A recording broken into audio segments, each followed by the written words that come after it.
Sekarang kita akan mengerjakan tes berpikir abstrak. Nah, dengarkan baik-baik apa yang saya katakan. Tes berpikir abstrak. Petunjuk umum.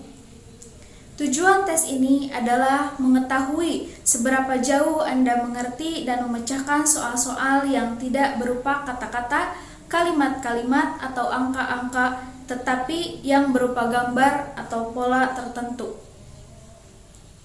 Jangan membuka buku tes ini sebelum diperintahkan oleh petugas. Jangan sekali-kali Anda membuat tanda, coretan, atau tulisan apapun di dalam buku tes ini. Jagalah supaya buku tes ini tetap bersih. Semua jawaban soal-soal di dalam buku ini harus dibuat pada lembar jawaban tersendiri. Apa yang harus Anda kerjakan selalu akan diterangkan sebelumnya. Karena itu, perhatikan sungguh-sungguh setiap penjelasan. Bekerjalah dengan cepat dan seteliti mungkin, sebab untuk mengerjakan tes ini hanya disediakan waktu yang terbatas. Jika Anda tidak dapat menyelesaikan soal-soal dalam waktu yang ditetapkan, janganlah berkecil hati. Untuk tes berikutnya, bekerjalah dengan baik lagi. Bekerjalah dengan lebih baik lagi. Nah, silahkan buka halamannya. Tes berpikir abstrak. Petunjuk cara pengerjaan. Dalam tes ini, Anda akan mendapatkan sederet pola atau gambar seperti terlihat pada contoh di bawah ini. Setiap deret tersebut merupakan suatu masalah. Ada dua macam deret, yaitu di sebelah kiri deret yang terdiri dari 4 gambar yang disebut deret soal. Di sebelah kanan deret yang terdiri dari 5 gambar yang disebut deret pilihan jawaban. Keempat gambar dari deret soal itu merupakan urutan-urutan. Anda diminta memilih salah satu di antara 5 gambar deret pilihan jawaban yang akan merupakan gambar berikutnya, seandainya gambar deret soal itu dilanjutkan dengan gambar yang kelima. Sekarang lihat contoh nomor 1. Terdapat deret soal dan deret pilihan jawaban.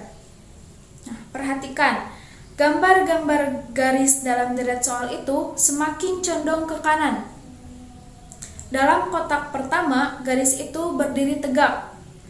Dan bila Anda berpindah dari kotak kiri ke kotak kanan, maka garis-garis itu semakin condong.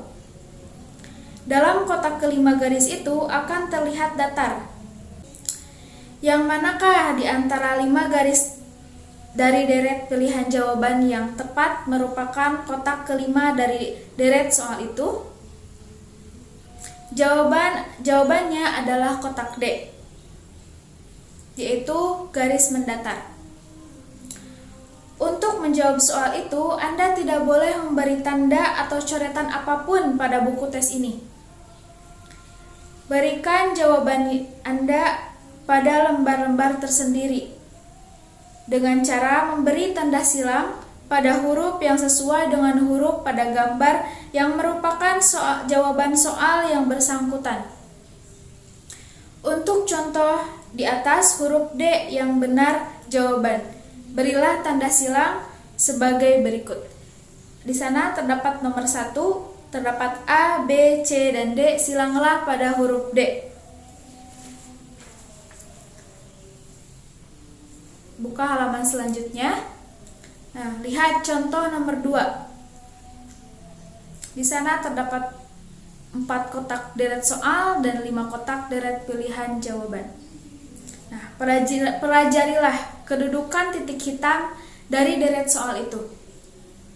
Perhatikan bahwa ia bergerak dari sudut yang satu ke sudut yang lain, searah dengan putaran jarum jam, yaitu sudut kiri atas, sudut kiri kanan, sudut kanan bawah, sudut kiri bawah. Di mana kedudukan berikutnya? Ya, Ia akan kembali ke sudut kiri atas, bukan? Jadi jawabannya adalah gambar kotak B. Sebagaimana pada lembar jawaban sebagai berikut. Nomor 2, di sana terdapat A, B, C, dan D. Silanglah pada huruf B. Ingat, Anda hanya diharuskan memilih salah satu saja di antara 5 gambar yang ada di dalam deret pilihan jawaban. Anda diberi waktu 25 menit untuk mengerjakan seluruh soal dalam tes ini. Bekerjalah secepat dan seteliti mungkin. Jika Anda tidak yakin mengenai suatu jawaban, ambillah salah satu pilihan jawaban yang terbaik atau paling benar menurut pikiran Anda.